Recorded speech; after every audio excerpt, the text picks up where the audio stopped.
एक अकेला सब पर भारी, यह कहावत सिद्ध कर दी है आज कांग्रेस प्रवक्ता आलोक शर्मा ने। जी हां दोस्तों नमस्कार। आज की डिबेट में अमेरिकी राष्ट्रपति डोनाल्ड ट्रंप के मुद्दे पर कांग्रेस प्रवक्ता आलोक शर्मा ने बीजेपी प्रवक्ता गौरव भाटिया, गोदी पत्रकार चित्रा त्रिपाठी और संगीत रागी साथ ही साथ अन्य पैनलिस्ट को जमकर धोया, वो भी बिना डरे। आपको बता दें, स्टार्ट से लेकर एंड तक आलोक शर्मा सब पर भारी रहे और सभी पैनलिस्ट आलोक शर्मा को ऐसे सुनते रहे जैसे कोई कथा सुन रहे हो। कोई भी आलोक शर्मा के तर्कों का बराबर जवाब नहीं दे पाया। तो दोस्तों ज्यादा बकवास न करते हुए देखते हैं आज की ताजा डिबेट।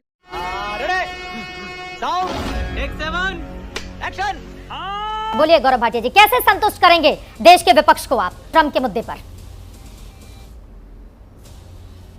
चित्रा जी, सबसे पहले तो आज पूरा देश सुन रहा है तो वो ये कह रहा है ये कैसा विपक्ष है, ये हमारा दुर्भाग्य है। राष्ट्र सुरक्षा पे चर्चा, ऑपरेशन सिंदूर पे, और चड्डी चड्डी कर रहे हैं यहाँ पे डिबेट में। आप बताइए इनका स्तर है।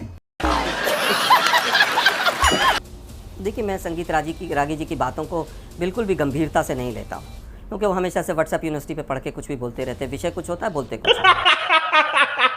अभी कहा गया कि ट्रंप जो है वो इमेटीरियल है, ट्रंप की कोई औकात नहीं है, ट्रंप कुछ नहीं। पूरे डिबेट में 3 लोगों ने ये बात को रिपीट किया कि हम ट्रंप को कुछ नहीं मानते। अरे भाई, मोदी जी कह रहे हैं मेरे फ्रेंड है वो, कम से कम मोदी जी के दोस्तों का तो ख्याल कर लो भाई। वो नमस्ते मोदी, नमस्ते ट्रंप और हाउडी मोदी और हाउडी ट्रंप, पता नहीं क्या क्या हो रहा था। अब की बार ट्रंप सरकार, हमारे देश के प्रधानमंत्री नारे लगाते घूम रहे थे। इस सज्जन को क्या तकलीफ है भाई?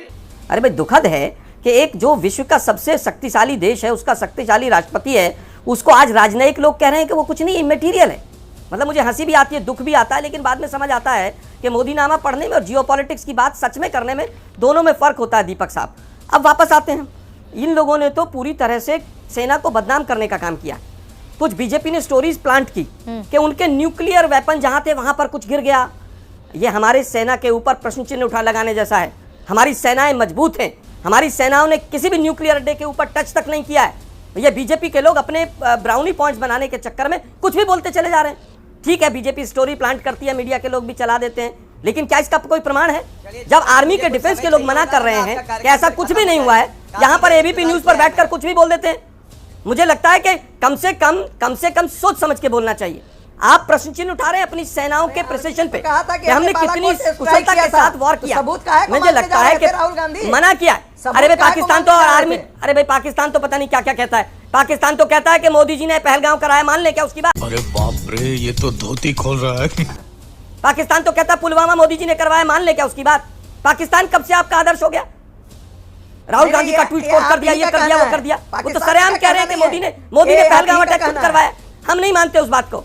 मैं फिर कहूंगा कि मोदीनामा पढ़ना और वास्तव में जियोपॉलिटिक्स की बात करना दोनों अलग अलग चीजें हैं।